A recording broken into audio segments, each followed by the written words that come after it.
दोस्तों एक एक करके हम फॉर्मूलों को याद करने की ट्रिक देखते हैं। सबसे पहले हम बात करते हैं जिप्सम के बारे में। इसको मैंने दो भागों में तोड़ा, तो एक बना जीप और एक बना सम। देखिए दोस्तों, जीप मतलब चलाने की जीप, हम सबको पता है। और सम मतलब कोई डिजिट, जैसे कि मैं अगर बोलूंगा एक एक, तो हमको समझ में आता है विषम है, और दो मतलब सम है। तो ध्यान रखिएगा, सम मतलब दो। जैसे कि हमारे दिमाग में इमेज बनती है कि जब भी सम आता है तो हम सोचते हैं कि दो। अब जीप दोस्तों जैसे थी, अब जीप को मैंने क्या करा दोस्तों, चुरा लिया। अब मैंने चुराया, तो जिसकी जीप थी उसने क्या करा दोस्तों, मेरे ऊपर केस कर दिया। अब केस तो कर दिया मेरे ऊपर, तो हमारा दोस्तों ट्रिक निकल के आया केस स, मतलब के से हमारा बना कैल्शियम और स से हमारा बना सल्फेट। जिप्सम का जो फॉर्मूले का जो रासायनिक नाम है वो है कैल्शियम सल्फेट। ध्यान से देखिए दोस्तों, जीप बना, जीप से स्टोरी जुड़ी कि मैंने उसकी जीप चुरा ली तो उसने मेरे ऊपर केस करेगा वो। तो केस स, केस मतलब कैल्शियम सल्फेट। ठीक है, अब इसका केमिकल फॉर्मूला देखते हैं हम। तो कैल्शियम का फॉर्मूला होता है Ca और सल्फेट का होता है SO4। अब इसके अंदर पानी का कंटेंट होता है, अब वो कितना होगा, तो सम जो है वही हमको बताता है कि इसमें पानी का कंटेंट कितना होगा, सम होगा मतलब दो होगा। तो 2H2O, पानी का जो सूत्र होता है, जल का जो सूत्र होता है वो होता है H2O। तो कितना जुड़ेगा H2O इसके अंदर, सम मतलब दो। अगर यहां पर तीन जोड़ दूंगा मैं तो अलग फॉर्मूला बन जाएगा। वो स्पष्ट कर रहा है, खुद ही स्पष्ट कर रहा है, नाम की सम जुड़ेगा, है ना। इससे हम कंफ्यूजन बिल्कुल भी हमको नहीं होगा। तो इसका क्या जिप्सम का फॉर्मूला बना दोस्तों, CaSO4.2H2O। यही होता है हमारा कैल्शियम सल्फेट। चलिए, अब मैंने क्या करा दोस्तों, इस कैल्शियम सल्फेट जो जिप्सम हमारा बना, इसको मैंने 110 डिग्री सेल्सियस पर गर्म करा। तो मैं अगर इसको गर्म करूंगा तो इसके अंदर पानी है, वाष्प बनकर उड़ जाएगा। ठीक है, वेपराइज हो जाएगा पानी। तो पानी उड़ गया और पानी कितना बचा यहां पर, सिर्फ हाफ बचा। देखिए CaSO4.हाफ H2O, सिर्फ ओनली हाफ H2O बचा है। ध्यान रखिए, बहुत ज्यादा कंफ्यूजिंग होता है कि एग्जाम में क्वेश्चन पूछ लेते हैं हमको, बार बार ये कंफ्यूजन होता है। पानी उड़ गया गर्म करने पर तो बचा कितना, हाफ। तो CaSO4 half H2O plaster of Paris का फॉर्मूला होता है। तो ये दोनों फॉर्मूले बहुत ज्यादा कंफ्यूज करते हैं एक दूसरे को। हम आसानी से इसको याद रख सकते हैं इस ट्रिक के माध्यम से। देखिए, गर्म करा हमने, जिप्सम को गर्म करेंगे तो पानी उड़ेगा, तो मतलब प्लास्टर ऑफ पेरिस में पानी कम होगा, है ना। इस तरीके से ध्यान रखिए। चलिए आगे और दूसरे हम अब फॉर्मूला देखते हैं। अगला आता है दोस्तों हमारा धोने का सोडा और खाने का सोडा का हम फॉर्मूला देखते हैं। देखिए दोस्तों, दोनों का फॉर्मूला बहुत ज्यादा सिमिलर है, हमको बहुत ज्यादा कंफ्यूज करेगा, तो मैं आपका कंफ्यूजन दूर करता हूं। ध्यान रखिए, दोनों के रासायनिक नाम में सोडियम कार्बोनेट आता है, सोडियम कार्बोनेट, सोडियम कार्बोनेट। अब किसी एक के रासायनिक नाम में बीच में आता है बाय, सोडियम बाय कार्बोनेट। अब वो कौन सा होगा, ध्यान से दोस्तों ट्रिक सुनिए। अब अगर मैं किसी के यहां पर खाना खाने जाता हूं तो मैं खाना खाने के बाद बाय बोलूंगा, ठीक है उसको। अगर कपड़े धोने के बाद मैं बाय बोलूंगा क्या, ऑब्वियस सी बात है, नहीं बोलूंगा। खाना खाने के बाद ही मैं उसको बाय बोलूंगा। तो देखिए दोस्तों, ऐसे कि मैंने खाना खाया, खाना खाने के बाद मैंने उसको बोला बाय बाय, तो खाने के इसमें जुड़ेगा बाय।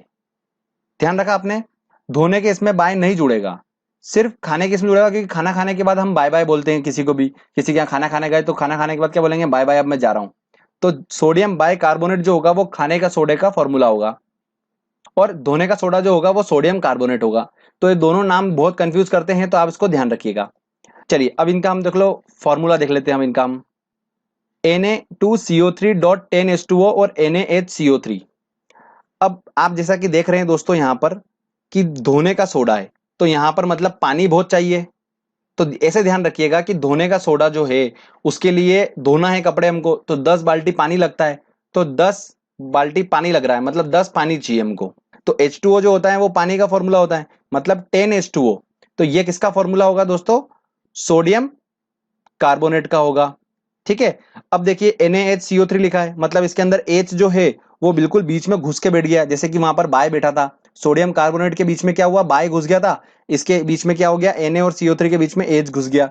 तो NaHCO3 जो है वो हमारा बन गया सोडियम बाय कार्बोनेट। इस तरीके से हम इसको याद रख सकते हैं। एक और ध्यान रखिएगा दोस्तों, खाने का नमक जो होता है उसका फॉर्मूला होता है NaCl। जो हम डेली बेसिस पे यूज करते हैं नमक, उसका फॉर्मूला बताया मैंने आपको, NaCl। ये बहुत पूछा जाता है क्वेश्चन। Sodium chloride. चलिए आगे और हम फॉर्मूला देखते हैं। अब हम बात करते हैं बूजा चूना और ब्लीचिंग पाउडर की। इन दोनों के नाम को याद करना मैं आपको थोड़ा कंसेप्चुअली बताऊंगा। डेली बेसिस पे जो हम बिल्कुल यूज करते हैं उस चीज के हिसाब से मैं आपको इसको जोड़ के रिलेट करके बताऊंगा, और आप आसानी से इसको याद रख लेंगे। देखिए दोस्तों, सबसे पहले हम बात करते हैं बूजा चूना की। अब सबसे पहले हम लेते हैं चूना। चूने का फॉर्मूला होता है CaO। इसको आपको याद रखना होगा कि चूने का फॉर्मूला जो है वो होता है CaO। अब दिवाली के दिनों में हम क्या करते हैं फ्रेंड्स, चूना लेते हैं और उसमें पानी मिलाते हैं और दीवार पे लगा देते हैं, इसी को बोलते हैं बूजा चूना। तो देखिए, चूना प्लस पानी मिलाया और दीवार पे लगा दिया, मतलब बूजा चूना बन गया हमारा बूजा चूना। अब इसका केमिकल फॉर्मूला देखते हैं हम। देखिए, चूने का फॉर्मूला आपको पता है CaO होता है, पानी का फॉर्मूला H2O होता है, मैंने आपको बता रखा है H2O पानी का फॉर्मूला। अब इन दोनों को मैंने मिलाया तो देखिए CaO प्लस H2O, मतलब दो तो हो गए H और दो हो गए O, तो मैंने इसको लिख दिया CaOH का होल ट्वाइस। तो फॉर्मूला देखिए दोस्तों क्या बना, कैल्शियम हाइड्रोक्साइड। इसको क्या पढ़ेंगे, कैल्शियम हाइड्रोक्साइड, इसी को बोलते हैं बूजा चूना। अब मैं बात कर रहा हूं ब्लीचिंग पाउडर की। ये तो आपने समझ लिया बूजा चूना कैसे बना, आसानी से आप देख सकते हैं, इसकी प्रैक्टिस करेंगे एक दो बार आपको आसानी से याद रह जाएगा। अब हम बात करते हैं ब्लीचिंग पाउडर की। देखिए, अब हमको बूजा चूना से हम ब्लीचिंग पाउडर बनाएंगे, तो ब्लीचिंग पाउडर है वो, उसके अंदर पानी तो होगा नहीं कुछ भी, पर बूजा चूना के अंदर पानी रहता है। तो सबसे पहले हम बूजा चूना में से पानी निकाल लें। जब दोस्तों मैं बूजा चूना में क्लोरीन मिलाऊंगा तो पानी निकाल लूंगा उसमें से, ठीक है। ये एक ट्रिक होती है कि बूजा चूना में से अगर पानी निकालना है हमको तो उसके अंदर क्लोरीन मिला दो। तो मैंने क्या करा दोस्तों, बूजा चूना प्लस क्लोरीन मिलाया, तो उसके अंदर से क्या हुआ दोस्तों, ब्लीचिंग पाउडर बन के आ गया और पानी बाहर निकल गया। देखिए दोस्तों, CaOH का होल ट्वाइस बूजा चूना हो गया, इसके अंदर हमने क्लोरीन मिलाया, Cl2 मिलाया, तो हमारा क्या बन गया, एक पानी निकल गया अलग से, H2O एक पूरा अलग निकल गया मॉलिक्यूल H2O का, और CaOCl2 रह गया सिर्फ, तो वही बन गया हमारा ब्लीचिंग पाउडर। ऐसे इनका नाम याद करना दोस्तों बहुत ज्यादा डिफिकल्ट है, बट हमने कंसेप्चुअली इसको पढ़ा है तो हम आसानी से याद रख लेंगे। एक दो बार कॉपी में अच्छे से प्रैक्टिस कर लेना, मैं कह रहा हूं कि आप बिल्कुल भी नहीं भूल पाओगे। तो बूजा चूना और ब्लीचिंग पाउडर इस तरीके से हम याद रख सकते हैं। तो इसको क्या बोलेंगे, CaOCl2 को क्या बोलेंगे, कैल्शियम ऑक्सीक्लोराइड। ये इसको बोलते हैं ब्लीचिंग पाउडर का रासायनिक नाम है ये, कैल्शियम ऑक्सीक्लोराइड। और बूजे चूने का क्या है रासायनिक नाम, कैल्शियम हाइड्रोक्साइड, ठीक है। तो CaOH हमारा बन गया बूजा चूना और ब्लीचिंग पाउडर बन गया हमारा CaOCl2। इस तरीके से हम इसको याद रख सकते हैं। चलिए आगे और हम इंपॉर्टेंट केमिकल फॉर्मूले लेते हैं। अब देखिए दोस्तों, हम याद करेंगे अब सिंदूर और लाफिंग गैस के फॉर्मूले को, जो कि इंपॉर्टेंट है। अब सिंदूर को याद करने का तरीका मैं आपको बताता हूं। क्या हुआ कि मेरे से एक लड़का पढ़ने आया, बोलता सर मुझे आप GS पढ़ा दो हिंदी में। तो मैंने बोला हिंदी में GS पढ़ना है, मतलब जनरल स्टडी पढ़ना है उसको। तो मैंने बोला ठीक है, मैं हिंदी में जनरल स्टडी पढ़ा देता हूँ तुमको, पर एक कंडीशन है कि तुम पूरा मुंह पे सिंदूर लगा के आओगे। तो बोले कि सर ऐसा कैसे चलेगा। मैंने बोला अगर हिंदी में GS पढ़ना है तो सिंदूर लगाओ। तो वो सिंदूर लगा के आ गया। तो दोस्तों क्या मैंने बोला उसको, हिंदी में GS पढ़ना, मतलब HGS, ये सिंदूर का फॉर्मूला है, ठीक है, ध्यान रखिएगा। लाफिंग गैस को याद करने का तरीका मैं वक्त बताता हूँ, देखो बहुत इंपॉर्टेंट है, आपको याद भी होगा बट हम कंफ्यूज जाते हैं और भूल जाते हैं। एक लड़का था, उसने लाफिंग गैस सुन ली, तो सूंघने के बाद वो क्या हुआ, हंसने लगा, जैसा आपको दिख रहा है कि वो हंस रहा है। इतना हंसा कि उसकी एक आंख गिर गई, ठीक है। अब एक आंख उसकी गिर गई, तो मैंने कहा कि यार ऐसे ऐसे तो अच्छा नहीं लगेगा बिना आंख का। तो मेरे पास एक लेटर रखा था इंग्लिश का N, मैंने वो N लेटर इसके लगा दिया आंख की जगह पर, ठीक है। तो मैंने क्या करा, आंख की जगह पर उसके N लेटर लगा दिया, तो ये बन गया दोस्तों N, और उसका नाक दिख रहा होगा आपको, वो बन गया 2 और बन गया O, मतलब N2O। दिख रहा है आपको दोस्तों, ये हमारी है लाफिंग गैस। इस तरीके से हम इसको याद रख सकते हैं। चलिए फ्रेंड्स, अब बात करते हैं हम जल गैस और प्रोड्यूसर गैस की। देखिए ये दोनों भी बहुत ज्यादा इंपॉर्टेंट है, जल गैस और प्रोड्यूसर गैस। सबसे पहले हम बात करेंगे जल गैस के बारे में। जल गैस का रासायनिक फॉर्मूला देखते हैं। तो जल से स्पष्ट है दोस्तों H2O, मैंने उसको ब्रैकेट में बंद कर दिया है। ध्यान से देखिएगा दोस्तों कैसे बनेगा जल गैस का फॉर्मूला, थोड़ा सा ट्रिकी है। अब जल जो होता है, पानी जो होता है वो बहता है, तो इसमें से क्या हुआ, H2 जो है वो बह के निकल गया और बाहर जाके चला गया, ये ऐसा बह गया, तो H2 जो है वो बह गया।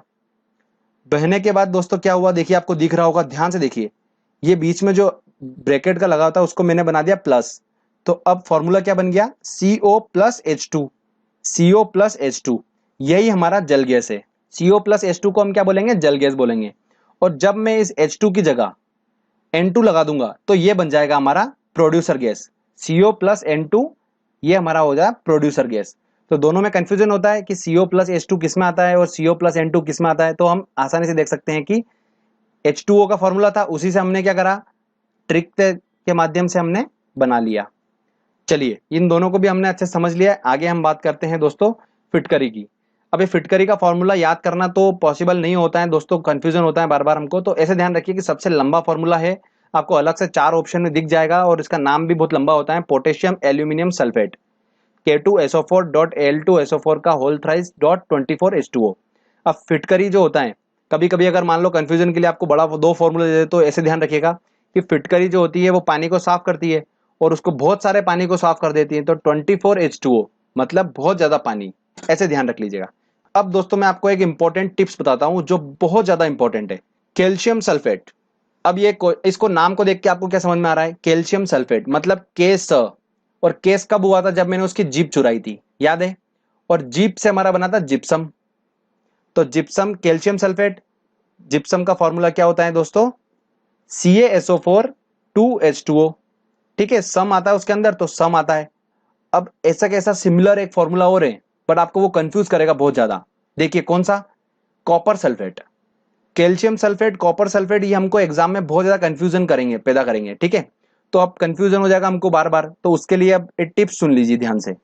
कॉपर सल्फेट को बोलते हैं नीला तोता। ठीक है, ये भी बहुत इंपॉर्टेंट है। अगर मैं ये जो आपको दिख रहा है जिप्सम का फॉर्मूला, इसके अंदर Ca की जगह अगर मैं कॉपर लगा दूं और 2H2O तो आएगा नहीं इसके अंदर, क्योंकि सम तो है ही नहीं। स्पेशली उसके नाम में आना चाहिए सम, तभी हम सम लगाएंगे। मतलब क्या बना दोस्तों, विषम बनेगा। और विषम हम क्या लगाएंगे यहाँ पर, 5 लगाएंगे H2O। तो ध्यान से देखिए दोस्तों, CuSO4 5H2O, ये बन जाता है हमारा नीला तोता। ठीक है, अब ये दोनों भी अगर ऑप्शन में आ गए तो भी हम बहुत कंफ्यूज हो जाते हैं। तो ध्यान रखिए, calcium sulphate, gypsum, CaSO4 2H2O, आपको याद ही है, मैंने ट्रिक के माध्यम से बता दिया। जो कंफ्यूजन पैदा करेगा वो है कॉपर सल्फेट, जो कि उसको नीला तोता बोलते हैं। ध्यान रखिए उसका फॉर्मूला होता है CuSO4 5H2O। चलिए अब दोस्तों हमने ट्रिक के माध्यम से सारे हमने अच्छे से याद कर लिए, अब हम लगाएंगे टेस्ट। दोस्तों हमारा पहला क्वेश्चन है, सोडियम धातु का संग्रह निम्न में डुबोकर किया जाता है। ये मैंने आपको बताया नहीं है, बट इसको मैं आपको थोड़ा बता देता हूँ। सोडियम जो धातु होती है उसको हम क्या रखते हैं, ऐसे हवा में खुले में नहीं रखते हैं, उसको हम केरोसिन में रखते हैं, मिट्टी के तेल में रखते हैं, केरोसिन में। तो ध्यान रखिएगा, ये मैं आपको स्पेशली बता रहा हूँ अभी, है ना, इसको नोट डाउन कर लीजिएगा। और आप वैसे भी ध्यान रख सकते हैं, कोई इशू नहीं है आपके साथ में। चलिए अब आते हैं मेन रासायनिक फॉर्मूले। देखिए धोने का सोडा का रासायनिक सूत्र है।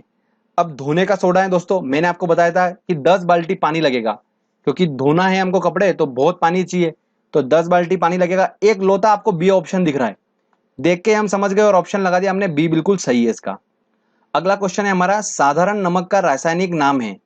साधारण नमक का रासायनिक नाम क्या होगा, मैंने आपको बताया था खाने का नमक NaCl होता है, जो कि साधारण नमक है।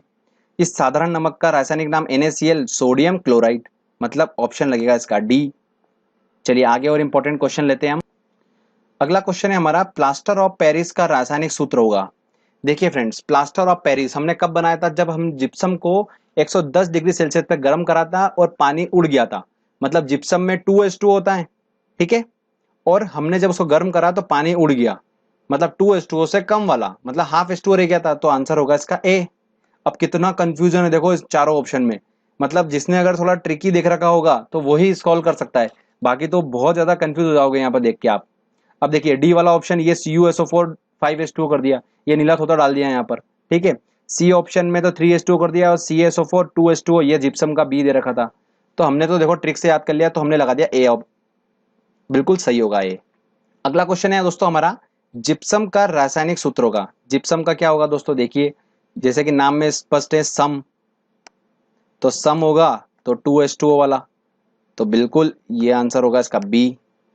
इस तरीके से हमने इसको सॉल्व कर लिया। अगला क्वेश्चन है हमारा, प्लास्टर ऑफ पेरिस का रासायनिक नाम है। प्लास्टर ऑफ पेरिस का, देखिए अब रासायनिक नाम निकालना है हमको, ठीक है। तो मैंने आपको बताया था दोनों का रासायनिक नाम सेम होता है, किसका, प्लास्टर ऑफ पेरिस और जिप्सम का। बस डिफरेंट होता है वो जल कंटेंट में उनका, पानी कितना पानी देखना है बस हमको। तो इसका रासायनिक नाम होगा दोस्तों, केस हो गया था मेरे ऊपर, तो केस, केस से हमारा बना कैल्शियम सल्फेट, तो कैल्शियम सल्फेट इसका ऑप्शन होगा ए, बिल्कुल सही होगा, ठीक है। अगला क्वेश्चन है दोस्तों हमारा, नीला तोता है, निम्न में से नीला तोता कौन है। अब देखिए वो बहुत ज्यादा कंफ्यूजन पैदा करता है हमको जिप्सम के फॉर्मूले में, जिप्सम का होता है दोस्तों केस हो गया था तो कैल्शियम सल्फेट, और इसका होता है दोस्तों कॉपर सल्फेट। ठीक है, Ca की जगह आया था Cu, तो इसका आंसर होगा ए। ठीक है, तो मैंने आपको इंपॉर्टेंट टिप्स में बताया था स्पेशली नीरज होता को कैसे याद रखना है। अगला क्वेश्चन आता है दोस्तों सिंदूर का रासायनिक फॉर्मूला। देखिए सिंदूर जैसे आपके दिमाग में आएगा, आपको याद आ जाएगा कि सर ने सिंदूर का फॉर्मूला कैसे निकाला था, कि सिंदूर लगा के आओगे तभी मैं हिंदी में जीएस पढ़ाऊंगा, तो आंसर होगा इसका ए। ठीक है, HGS। लॉफिंग गैस का फॉर्मूला होता है, देखिए आप N2O, NO2, N2O2, कितना कंफ्यूजन है। तो हमने दोस्तों कैसे देखा था कि एक मुंह आकार था, वो बहुत ज्यादा हंस रहा था। देखिए बना के देख लेते हैं अपन। ठीक है, ये, और इसका ऐसा नाक था। ठीक है, और ये बहुत ज्यादा हंस रहा था। अब इतना हंसा कि इसकी आंख गिर गई थी, और इसकी जगह मैंने क्या लगा दिया था, एन लगा दिया था। तो ये बन गया हमारा N2 और O, N2O, मतलब इसका आंसर होगा बी। इस तरीके से डायग्राम बना के हमने इसको सॉल्व कर लिया।